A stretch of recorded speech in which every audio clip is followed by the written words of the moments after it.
Some of the family members of 4 University of Idaho students stabbed to death inside this off-campus house in 2022, showing up Wednesday to court in Boise, Idaho, to face the man who admitted to the killings. The defendant will plead guilty to all 5 counts in the indictment: burglary, felony, and first-degree murder, 4 counts. Are you pleading guilty because you are guilty? Yes. Bryan Kohberger entered the guilty plea just 1 month before his quadruple murder trial was set to begin. I, like most everyone else, learned of this plea agreement Monday afternoon and had no inkling of it beforehand. Prior to that time, I was under the belief that this case was proceeding to trial. The plea deal, a move that allows Kohberger to skirt the death penalty and that at least one victim's family has condemned. This isn't what we should be doing. You don't deal with terrorists, and you don't deal with people who kill you kids in their sleep. So, we'll never see this as justice. And without a trial, key questions about the gruesome murders still linger. I'm not liking the fact that there's no guarantee here that this individual is going to share details. The prosecution giving an overview of evidence they would have presented at trial. The state submits that the evidence that I've given just a quick overview of would show that as the defendant has just admitted and pleaded guilty on November 13th, 2022, he then killed Manny Mogan, Kaylee Gonzalez, Ethan Chapin, and Santa Cruz.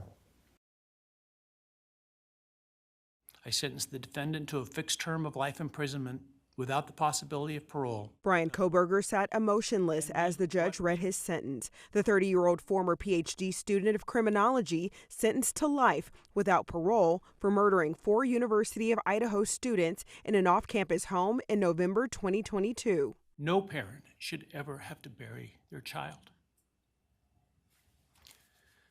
This is the greatest tragedy that can be inflicted upon a person. Victim impact statements covered a range of emotions, from forgiveness, Bryan, I'm here today to tell you I have forgiven you, to remorse. Why me? Why did I get to live and not them? To unadulterated anger. The truth is, you're as dumb as they come. Speaking directly to Kohberger, the sister of Kaylee Gonzalez called him stupid, clumsy, and weak. If you hadn't attacked them in their sleep, in the middle of the night, like a pedophile, Kaylee would have kicked your ass. Starting Tuesday night, crowds camped outside Idaho's Ada County Courthouse for the chance to attend Kohberger's sentencing hearing, gathering around a shared grief. I feel like it's important to be here for the families of the victims. Kohberger was given an opportunity to address the court, but only said 3 words. I respectfully decline. One prosecutor says he hopes the community can now heal. We have finality and conclusion, not just for the families, but for everyone who suffered because of this. I'm Sherelle Hubbard reporting.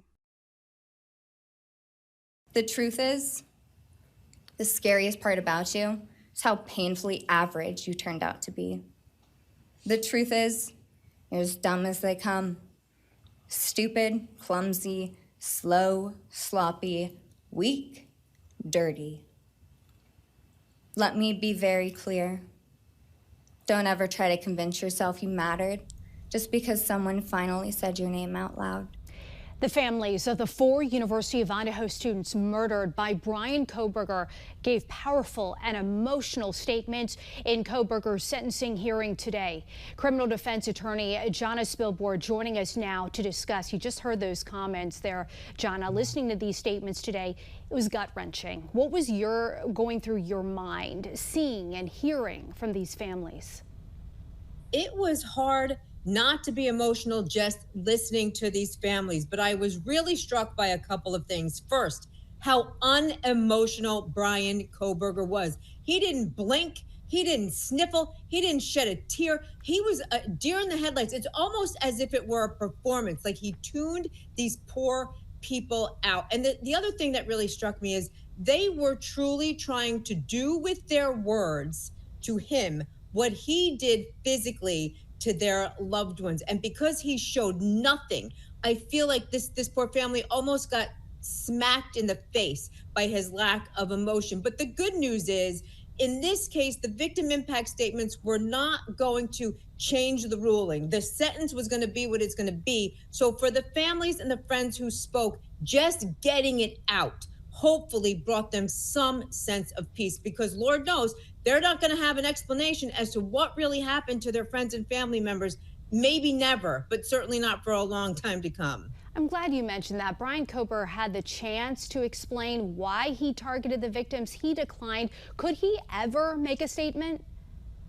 I got this cold chill earlier today when I thought, you know what? Is this guy so cunning, so conniving, so evil that 5 years, 10 years, maybe when his own parents are dead and buried, is he going to figuratively knock on a court's door and say, you know what? You want to know what happened? You want to know why I did it? I'm ready to tell you, but you're going to have to reduce my sentence. Is something like that going to come down the pike? I wouldn't put it past him. I also don't think it will work. But darn, these families deserve to know. And you could tell from their statements, they are dying to know. And that's another sad part of this story. We know Idaho police have released some investigative reports now. Post-sentencing, the judge decides which documents may be unsealed.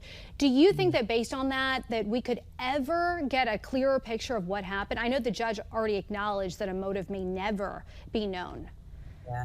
And I would agree with that too, because if we had evidence of motive in any of the sealed documents, I think that would have come out, right? Bryan Kohberger maybe would have made a statement. He is playing that so close to the vest that I got to say, what has been sealed and what may be unsealed will simply be more evidence of his guilt, not motivation of what prompted him to do it. He might take his motive to his grave. In other words, I don't think there's a diary of Bryan Kohberger among the sealed evidence, so I don't believe we're going to see that. And in the meantime, what an enormous loss for these families. Criminal defense attorney Jonna Spilborn, thank you for joining us again tonight on the National News Desk. Thank you.